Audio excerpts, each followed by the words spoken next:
Hello friends, welcome to Story Night channel. ඔන්න ඔයාලට අපි අද Speed and Love කියන Chinese drama එකේ 4th episode එක අරගෙන ආවා. ඔයාලා 3rd episode එක බැලුවේ නැත්නම් දැන්ම ගිහින් බලන්න description එකේ link එක තියෙනවා. පොඩි කාලේ ජින්ජාවට යපු ලියුම් ටික දැකපු මොමු මීළඟට කොමක් කරාවිද?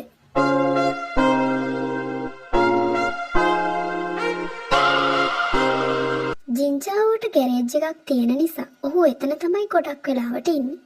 මේ අතරේදී මොමෝ අර ලියුම් ටික දැකලා ගොඩක් දුකින් ඉන්නකොට පුංචි නංගි ඇවිත් අඬන හේතුව හද්දි ජින්ජාවෝ ඉන්න තැන මොමෝ නංගිගෙන් අහගෙන එතන හොයාගෙන යන්න ගන්නවා. ඉතින් ජින්ජාවෝ ගෑරේජ් එකේ ඉන්නව අය දකිනවා. ජින්ජාවෝ අහනවා ඇයි අම්මා එක්ක ගියේ නැත්තේ කියලා. මොමෝට යමක් අමතක වුණ නිසා කියන්න ආවේ කියලා ඔහුගේ උපන්දිනයට සුබ පතනවා. ඉතින් පුංචි කාලයේදී මොමෝගේ උපන්දිනය සමරනකොට ජින්ජාවෝගේ උපන්දිනේ කවද්ද තියෙන්නේ අහද්දි ඔහු ඒක ගැන නොදන්න නිසා ජින්චියන් මොමෝගේ උපන්දිනේ දවසේම ජින්ජාවෝගේ උපන්දිනයත් සමරනවා. ඉතින් අද ඇයගේ උපන්දිනය නිසා තමයි ඉක්මනටම ඔහුව හොයන්න ඇවිත් සුබ පතන්නේ. ඔහුද ඇයට සුබපැතුම් එකතු කරන්න ගත්තාම මොමෝ එකපාරටම අඬන්න ගන්නවා වගේම ඇය කිසිම දෙයක් කාලා නැති නිසා ජින්ජාවෝ මොමෝව එළියට එක්කගෙන යනවා. ජින්ජාවෝ මොමෝව එළියට එක්කගෙන යද්දී ඇඬුවා නේද කියලා අහන්නේ ඔහු ඇයගේ ඇස්වල කඳුළු දැක්ක නිසා. ඉතින් ඔහුගේ වැරද්ද හින්දා ඇඬුවේ කිව්වත් ඊට හේතුව නම් කියන්න යන්නේ නැහැ. ඔහුව හොයාගත්තේ කොහොමද අහනකොට ජින් කිව්වා කියලා කියනවා. ඔහු හොඳින්ද ඉන්න කියලා මොමෝ ප්‍රශ්න කරද්දි හොඳින් ඉන්න බව කිව්වත් ඒ වචනවල කිසියම් හිස් බවක් තියෙනවා කියලා දැනෙනවා. ඊට පස්සේ ඔහු ඇයව කේක් ෂොප් එකකට එක්කගෙන ගිහින් උපන්දිනය වෙනුවෙන් කේක් එකක් අරගෙන දෙනවා. ඊට පස්සේ දෙන්න ඔහුගේ ගෑරේජ් එකට ඇවිත් උපන්දිනය සමරන්න හදනකොට ඔහුගේ ඇත්ත උපන්දිනය ගැන ඇයට දැනගන්න ඕනි වුණත් ජින්ජාවෝ ඒ ගැන කියන්න යන්නේ නැහැ. අවුරුදු 20කටත් වඩා ඒ ගැන ඔහු ගණන් නොගන්න නිසා ඔහු දන්න එකම දේ ඇය මේ ලෝකෙට ආව එක විතරයි. එහෙම කියද්දී මොමෝගේ මුහුණ දැක්කහම ඔහුට හිතෙන්නේ ආපහු අඬන්න හදනවද කියන දේ. ඒත් ඇත්තටම ඔහු ගැන ඇයට ඇති වුණේ වේදනාවක් ඔහුගේ උපන්දිනයවත් ඔහු නොදන්න එකට. ඊට පස්සේ මොමෝ ප්‍රාර්ථනාවක් හයියෙන් කියලා අනිත් ප්‍රාර්ථනාව හිතෙන් හිතනවා හැමදාම සතුටින් ජින්ජාවෝ එක්ක වෙන් නොවි ඉන්න ලැබෙන්න කියලා. ඊට පස්සේ අද උපන්දිනය නිසා ඔහුට ඇය සැරබීමක් අරන් දෙන්න කියලා තිබුණ හින්දා ඔහු එක බෝතලයක් බොන්න දෙනවා ඔහු ළඟ ඉන්න නිසා. ඊට පස්සේ දෙන්න එක්කම බීම ටිකක් බීලා ඇය ගොඩක් සතුටින් ඔහු දිහා බලලා hina වෙන්නේ ජින්ජාවෝ එක්ක එකතු වෙලා උපන්දිනය සමරන්න ලැබුණ එකට. ඊට පස්සේ දෙන්න අම්මා තාත්තා ගැන කතා කරද්දි මොමෝ අම්මා ගැන දුක් වෙනවා. තාත්තා එක්ක කැනඩා යන්න හදලා ඔහු ඇය එක්ක ආවේ නැති එකට. ඒ වගේම ජින්ජාවෝ කියන්නේ ඇයගේ අම්මා වෙන විවාහයක් නොකර මෙච්චර කල් ඉඳලා දැන් විවාහ වුණේ ඒ කෙනාට ඇත්තටම කැමති නිසා වෙන්න ඇති කියලා. කොහොම හරි ඔහුට අම්මට තාත්තට නම කියලා කතා කරන එක ගැන අහනකොට ඇය ඉපදිලාවත් නැති කාලේ පවුලට එකතු වුණේ කියනවා.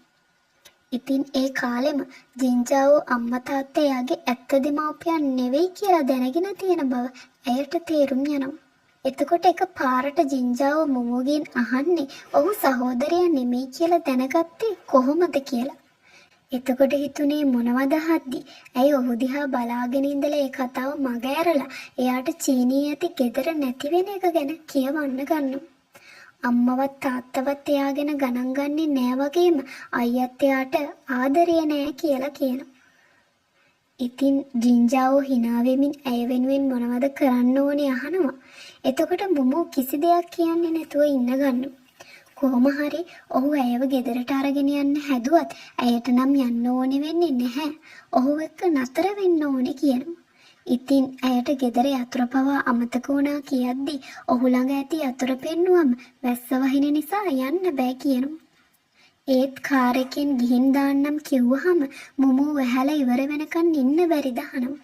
ඒත් ඔහු එක්කගෙන යන්න හදනකොට මොමෝ කොහොම හරි ඉන්න හැදුවත් ජින්ජාවෝ කියන්නේ මම ඔයාගේ අයියා නෙමෙයි. ඒ නිසා මේක හොඳ දෙයක් නෙමෙයි කියලා. ඒ මොනවා කිව්වත් ඇය යන්න බෑ කියනවා. තාත්තගේ ගෙදර හොට් ෂවර් එකක්වත් ගන්න බෑ කියනවා. ඇය කියන දේවල් වලට ජින්ජාවට hina යනවත් එක්ක බොරුවට අඬනවා වගේ රඟපානකොට අන්තිමටම එක රැයකට ඇයට ඉන්න ඉඩ ලබා දෙනවා. එක පාරටම මොමෝට පීරියඩ්ස් හැදිලා බඩරි දෙන්න ගන්නවා. ඇය අමාරුවෙන් ඉන්නවා ජින්ජාවට තේරිලා ඔහු ළඟට ඇවිත් ප්‍රශ්න කරද්දි අන්තිමටම ඔහු කඩේට ගිහින් මොමෝට අවශ්‍ය දේ මිලදී අරගෙන ඇවිත් දෙනවා. ඊට පස්සේ මොමෝ වොෂ් එකක් දාගෙන ඇඳුමක් මාරු කරගෙන එළියට එනකොට ඔහුගේ ෂර්ට් එකක් හා සපත්තු දෙකක් දාගෙන ඉන්නවා දැකලා ඉක්මනටම අහක බලාගෙන තමයි ආපහු ඇය දිහා බලන්නේ. කොහොම හරි ජින්ජාව ඇයට නිදාගන්න කියලා ඔහුගේ ඇඳුම් ටික අරගෙන එහා කාමරයට යනකොට සද්දයක් ඇහිලා බලනකොට මොමෝට බඩේ කැක්කුම හැදිලා අමාරුවෙන් ඉන්නවා දකිනවා. ඉතින් ඔහු කරන්න ඕන දේවල් ඉන්ටර්නෙට් එකෙන් සර්ච් කරලා ඇයට අතින් බඩේ එක තැනක් තද කරගන්න කියනවා.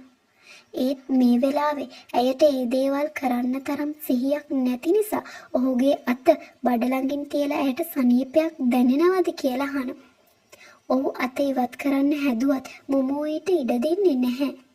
ඊට පස්සේ ඇයට දාඩිය දාගෙන එනවා. ජින්ජාව දැක්කහම හිමින් සැරේ පවන් ගහන්නත් ගන්නවා. ඒ අතරේදී ජින්ජාවට මතක් වෙන්නේ මොමෝව හම්බ වෙන්න ඇයගේ අම්මා ඉන්නකොට ජින්ජාවව ඇයට බරක් විදිහට දැනෙන්න ඇති කියලා. චාල්ස් කියලා ජින්ජියන්ගේ යාළුවෙක්ගේ පුතෙක් තමයි ජින්ජාව. ඔහු අනතුරකින් මිය ගිහින් නිසා තමයි ජින්ජාවව හදාගන්න අරගෙන තියෙන්නේ. ඒ වගේම මොමෝ ඉපදුනහම ජින්ජාවව ආදරෙන් ඇයව බලාගෙනත් තියෙනවා. අවුරුදු 2ේදී මොමෝ කතා කරන්න අරන් නැති නිසා ඇයගේ අම්මා ජින්ජාවෝගේ පිට තමයි ඒ වැරද්ද පටවන්නේ. ඒ නිසා ඇය ජින්ජාවෝ ඉස්කෝලේ හොස්ටල් එකකට පවා යවන්න හදනවා. ඒ යන දවසේ ඇය අයියේ කියලා කතා කරලා තියෙනවා. පහුවදා උදේ ජින්ජාවෝ කෑමෝයමින් ඉන්නකොට ඔහු එක්ක වැඩ කරන කෙනෙකුට ඔහු ඇතුළට යන්න දෙන්නේ නැහැ. ඉතින් වැඩ කරන අය හිමින් සැරේ කතා වෙන්නේ කවුරු හරි කෙනෙක් කාමරේ ඇති කියලා. කොහොම හරි මොමෝ ඇහැරිලා එළියට ඇවිත් කට්ටිය වැඩ කරන දිහා බලන් ඉඳලා ඔවුන්ට වාහනේ හදන්න බැරි වුණ කෑල්ලක් හරි තැන හයි කරලා වාහනය ස්ටාර්ට් කරද්දි වැඩ කරන දෙන්න ඇවිත් බලනකොට මොමෝ තමන්ව හඳුන්වලා දීලා ජින්ජාවෝගේ සහෝදරිය කියනවා. ජින්ජාව මොමෝ ළඟට ඇවිත් යට ඇඳුමක් ඇඳගත්තේ නැද්ද කියලා අහද්දි ඇය ඇඳගෙන ඉන්නවා කිව්වහම බඩේ කැක්කුම දැන් හොඳයි දහනවා. ඊට පස්සේ ඇය හොඳින් නිසා දිග කලිසමක් ඇඳගෙන කෑමට එන්න කියලා ඇතුළට යවනවා. ඇය එද්දී ඔහු කෑම හදනවා දැකලා ඇය එළවලු වලට අකමැති නිසා එළවලු එකතු කරන්නත් එපා කියනවා. ඒ අතරේදී ඇයගේ සූට්කේස් එක අන්පැක් කරන ඔහුට කතා කරනවා. ජින්ජාව අහන්නේ මම ඔයාට මෙහෙ ඉන්න ඉඩ දුන්නද කියනද? ඒ වගේම එක රැයකට විතරයි ඇයට ඉඩ දුන්නේ කියලාත් කියනවා.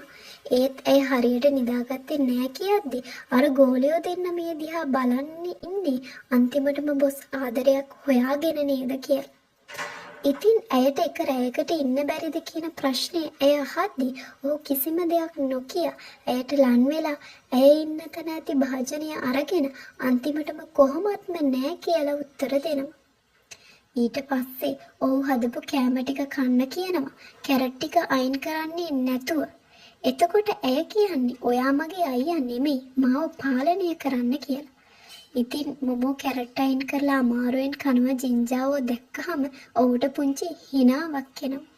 ඊට පස්සේ එක්තරා දවසක ලින් රේස් එකක් යනකොට ජින්ජාවෝගේ වාහනය ඔහු හොඳින් පදවන ආකාරය නිරීක්ෂණය කර ඔහුගේ මුහුණ බැලීමට යන විටම ලින්ට ඔහුව මගහැරෙනවා. ඉතින් ඔහු ගෝලයාට කියනවා ඔහු ගැන සොයා බලන්න කියලා. පසුව දවසක ලින්ගේ ගෝලයා ඔහු ගැන සොයා බලා ෆොටෝ එකක් ඔහුට ගෙනත් පෙන්නනවා. නමුත් ඒ ෆොටෝ එකෙත් පෙනෙන්නේ කළු පාට කැප් එකකින් වැහුණු මුහුණක් පමණයි. අද කොටස මෙතනින් අවසන් වෙනවා. ඔයාලා අලුත් ඩ්‍රාමා එකට කැමති වුණාද කියලා කමෙන්ට් එකක් දාගෙන යන්න. එහෙනම් අපි ඊළඟ කොටසින් ඉක්මනටම හමු වෙමු.